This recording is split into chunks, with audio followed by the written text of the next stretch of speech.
आप सभी भक्तों को माधव रामानुज शास्त्री का जय श्री कृष्णा, जय माधवाशीष।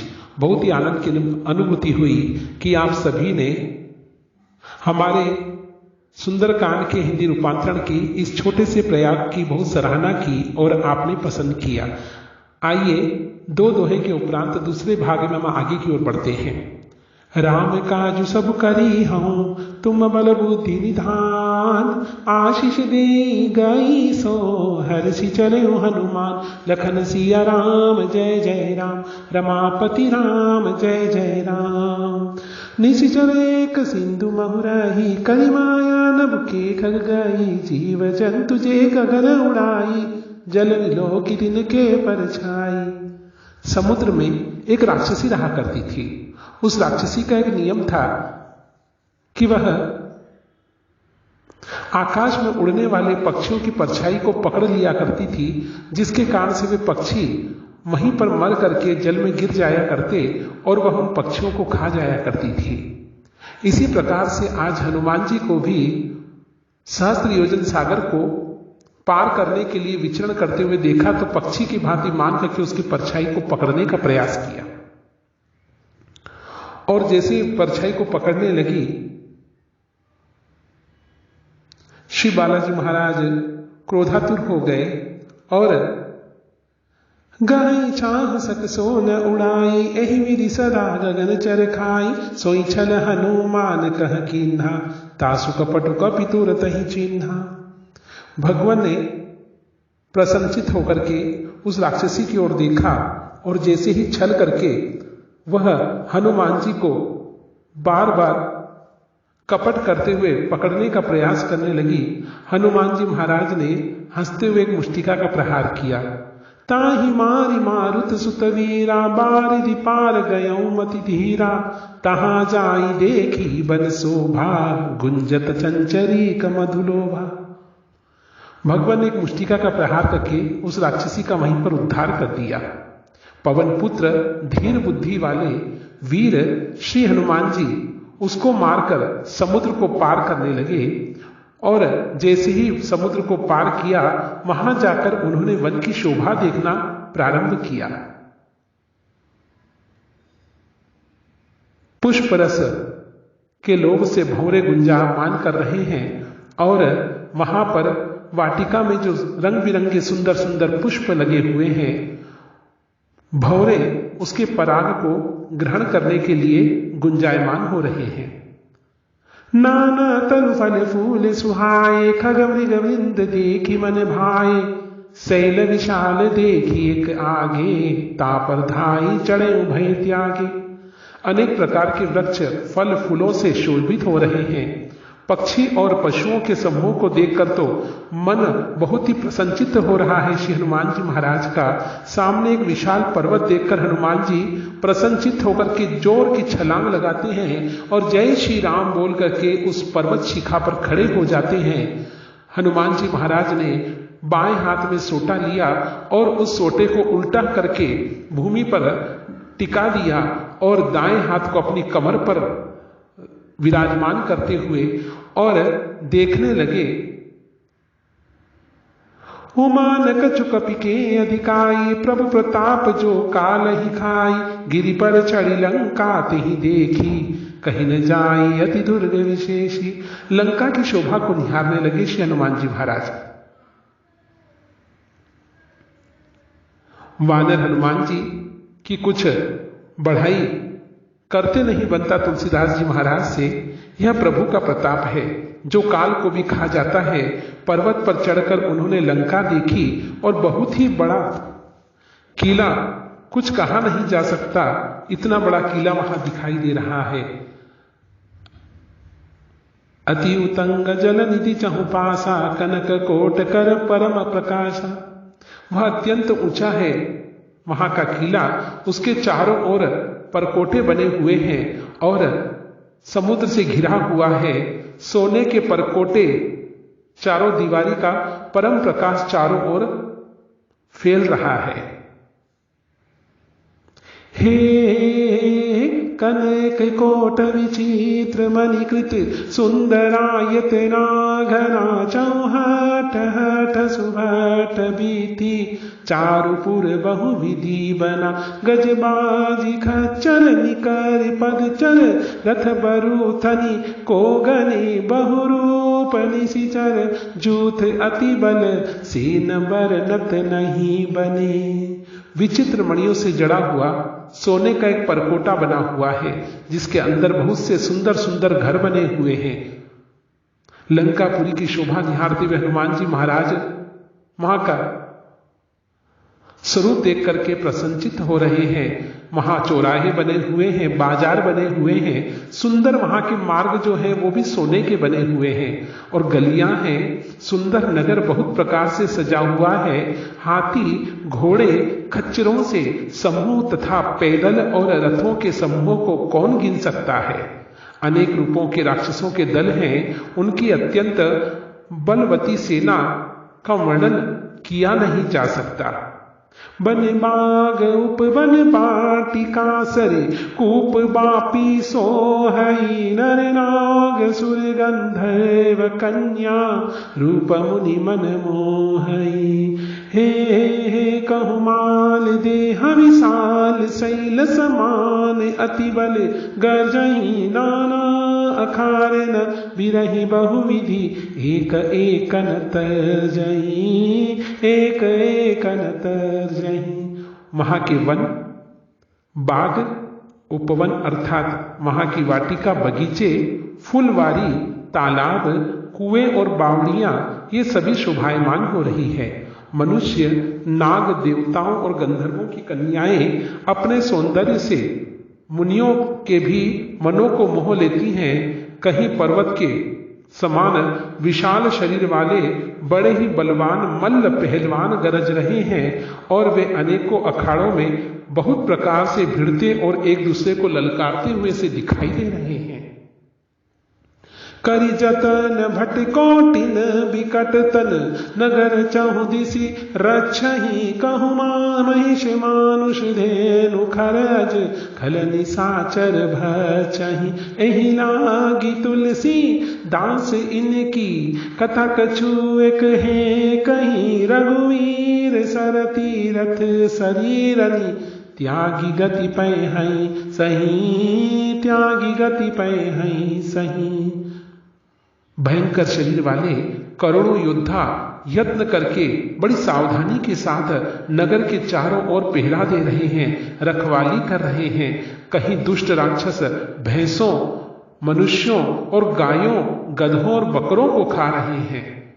तुलसीदास जी ने उनकी कथा इसलिए कुछ थोड़ी सी कही क्योंकि ये निश्चय ही श्री रामचंद्र जी के बाण रूपी तीर्थ में शरीरों को त्याग कर परम गति को प्राप्त होना चाहते हैं। हनुमान जी महाराज ने जब देखा कि ये पशुओं को खाते हुए गौ माता का भी भक्षण कर रहे हैं, हनुमान जी ने नेत्र बंद करके मानो अपने हृदय पटल पर विराजमान श्री रामचंद्र जी को प्रणाम किया और कहा कि प्रभु अब इन पापियों का उद्धार तो आपको ही करना है। पूरे रखवारे देखी बहु कपि मन की न विचार अति लघु रूप धरो निसी नगर करो पैसार। लखन सिया राम जय जय राम रमापति राम जय जय राम। नगर के बहुसंख्यक रखवालों को देखकर हनुमान जी के मन में विचार किया कि अत्यंत छोटा रूप धरूं और रात के समय नगर में छुप करके प्रवेश कर जाऊं। भगवान ने देखते ही देखते अपना स्वरूप बदल लिया। भगवान ने श्री हनुमान जी महाराज ने सूक्ष्म एक मशक की भांति एक मच्छर की भांति छोटा सा रूप धारण कर लिया। मशक समान रूप कपिधारी लंक ही चले सुमीर हर नरहरि नाम लंकिनी एक निशिचरी सो कह चले सी मोहिनिंदरी। हनुमान जी ने एक मशक के समान मच्छर के समान छोटा सा रूप धारण किया और नर रूप से लीला करने वाले भगवान श्री रामचंद्र जी का स्मरण करके लंका को प्रवेश करने लगे कि तभी महाद्वार पर एक लंकिनी नाम की राक्षसी दिखाई देती है।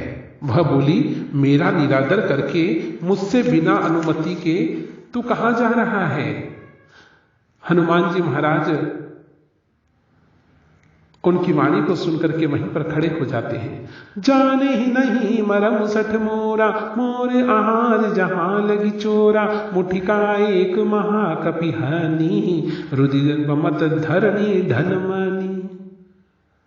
हनुमान जी महाराज सुन रहे हैं सब वार्ताएं, और हे मूर्ख, तूने मेरा भेद नहीं जाना, जहां तक जितने चोर हैं वे सब मेरे आहार हैं। ऐसा कहते हुए उस लंकिनी ने हनुमान जी को खाने का प्रयास किया। महाकपि हनुमान जी ने उसे एक मुष्टिका का प्रहार किया, और जिससे वह अपने मुखमंडल से खून बहाती हुई, खून की उल्टियां करती हुई एक दड़ी, एक गेंद की भांति लुढ़कने लगती है पृथ्वी के ऊपर। फिर किसी प्रकार से अपने देह के भान को संभाल करके और खड़ी हो जाती है, और मुख से रक्त बहाते हुए हाथ जोड़ के कहती है, पुनि संहारी उठी सो लंका, जोरी पानी करी विनयस शंका, जब रावण ही ब्रह्म बर दीना, चलत विरंची कहाँ मोहि चीन्ना। लंकिनी ने हाथ जोड़ करके प्रणाम किया और कहा भय विहल होकर कि हे वानरराज, तुम्हें देख करके नहीं लगता कि तुम कोई साधारण वानर हो। रावण को जब ब्रह्मा जी ने वर दिया था ना, तब चलते समय उन्होंने मुझे कहा था कि जब कोई वानर आए और आकर के तुम्हारे ऊपर मुष्टिका का प्रहार करे और तुम अपनी देह का भान भूल जाओ लंकिनी, तो समझ लेना कि अब लंकापति और लंका का सर्वनाश होने वाला है। विकल हो सिते कपि के मारे, तब जाने सुनिचि सर संहारे, तात मोरे अति पुण्य बहुता, देखे नयन राम कर दूता। जब तू बंदर के मारने से व्याकुल हो जाएगी तो समझ लेना कि अब राक्षसों का संहार होना निश्चित हो गया है। उस लंकिनी ने कहा कि हे तात, मेरे बड़े पुण्य प्रताप है जो मैंने श्री रामचंद्र जी के दूत अर्थात आपको अपने नेत्रों से देखा है।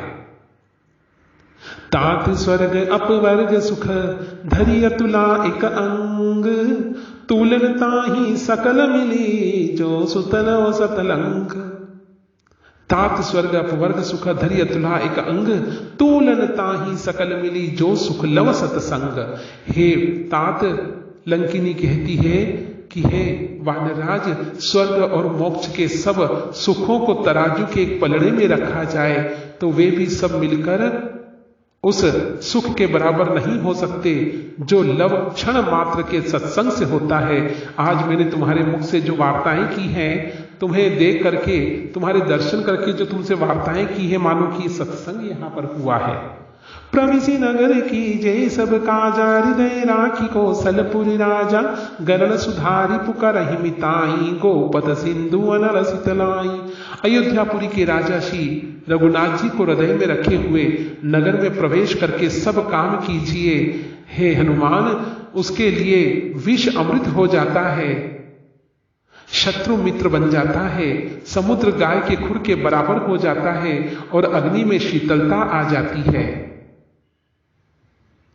आज लंकिनी नाम की जो राक्षसी थी, उसके ज्ञान चक्षु खुल गए। वह वहां पर सत्संग रूपी वार्ताएं कहने लगी और ज्ञान रूपी वार्ताएं कहते हुए कहने लगी, गरुड़ सुमेरु रेणु समताही, राम कृपा करी जितवा जाई, अति लघु रूप धरे हनुमाना, पैठा नगर सुमेरी भगवाना। हे गरुड़ जी, सुमेरु पर्वत जिसके लिए रज के समान हो जाता है, जिसे श्री रामचंद्र जी ने एक बार कृपा करके देख लिया, तब हनुमान जी ने बहुत ही छोटा रूप धारण किया और भगवान का स्मरण करके नगर में प्रवेश किया। अब नगर में प्रवेश करके हनुमान जी महाराज प्रसन्नचित्त होकर के चहु ओर निहारने लगे। मंदिर मंदिर प्रति करी शोधा, देखे जह तह अग्निध जोता, गयऊ दसानन मंदिर माही, अति विचित्र कहीं जात सुनाही। उन्होंने एक एक करके महल की खोज की, जहां तहां असंख्य योद्धा देखे, फिर वे रावण के रंग भवन में चले गए। वह अत्यंत विचित्र था, जिसका वर्णन किया नहीं जा सकता। शयन किए देखा कपिते ही, मंदिर महुन दिखी वे देही, भवन एक पुनि दीख सुहावा, हरि मंदिर तह भिन्न बनावा। जब लंका पति रावण के रंग भवन में प्रवेश किया, चहुं ओर निहारने लगे, किंतु वहां माता जानकी के कहीं भी दर्शन नहीं हुए। हनुमान जी विचार करने लगे, माता जानकी कहाँ दिखाई देती हैं, यहां तो दिखाई नहीं देती। हनुमान जी ने उस रावण को शयन करते देखा, परंतु महल में जानकी जी नहीं दिखाई दी। फिर एक सुंदर महल दिखाई दिया, वहां उसमें भगवान का एक अलग सुंदर सा मंदिर बना हुआ था, जहां शिवालय के रूप में रुद्र भगवान विराजमान हो रहे थे। रामायुध अंकित गृह शोभा बरनिन जाय, नव तुलसी का वृंद तहाँ देखी हर्ष कपिराय। लखन सिया राम जय जय राम, रमापति राम जय जय राम। महादेव जी के दर्शन किए। दर्शन करने के बाद वहां एक चांदी का थाल रखा हुआ था। प्रातः पूजन की सारी तैयारियां की गई थी। रावण दशानन का एक नियम था, प्रातः काल ब्रह्म मुहूर्त में 3 बजे जागृत होना, स्नानादि कर्म से निवृत्त होकर के देवादिदेव महादेव की पूजन करना, अभिषेक करना। अभिषेक की सारी तैयारी रात्रि में करके शयन किया करता था रावण दशानन। जब हनुमान जी महाराज ने वहां की शोभा देखी और उस छोटे से मंदिर को देखा, शिवालय को, वहां दीवारों के ऊपर शिव पुराण के सुंदर सुंदर श्लोक और मंत्र अंकित किए हुए थे। हनुमान जी कौन हैं? वे भी तो रुद्रावतार हैं, इसलिए गदगद हो गए, प्रफुल्लित हो गए। वहां पर स्वर्ण का कलश रखा था जिसमें गंगा जल था। महादेव जी को स्नान कराने के लिए हनुमान जी महाराज ने उठा करके स्वयं के मस्तक पर डाल लिया, मानो कि आज वे स्नानादि कर्म से निवृत्त हो रहे हैं। और वहां पर नैवेद्य जो रखा हुआ था, हनुमान जी महाराज ने वह नैवेद्य उठा करके ग्रहण करना चाहा, लेकिन ग्रहण करते हुए अकस्मात विचार किया, राम काज कीन्हे बिनु मोहि कहाँ विश्राम। जब तक माता जानकी के दर्शन ना कर लूं तब तक मैं कुछ ग्रहण नहीं कर सकता। ऐसा विचार करके हनुमान जी महाराज ने वे नैवेद्य पुनः चांदी के थाल में विराजमान कर दिए। अब हनुमान जी महाराज झरोके से कूद करके और उस मंदिर के बाहर चले जाते हैं। जैसे ही वहां पर आसपास की शोभा निहारने लगे, वहां नवीन तुलसी के वृक्षों को देखा। तुलसी माता को देख करके मन में चकित हो गए। विचार करने लगे हनुमान जी महाराज कि राक्षसों की नगरी में माता तुलसी कैसे विराजमान है और हरी भरी कैसे हो सकती है। ऐसा विचार कर रहे हैं हनुमान जी महाराज, और विचार करते हुए आसपास निहारने लगे। अवश्य यहां कोई भक्त है, प्रभु का भक्त है, जो कि तुलसी माता की सेवा किया करता है, और आसपास निहार रहे हैं। आइए, 3 दोहे तक की कथा आपने सुंदरकांड की इस पावन कथा को श्रवण किया। आज अपनी वाणी को यही विराम देते हैं।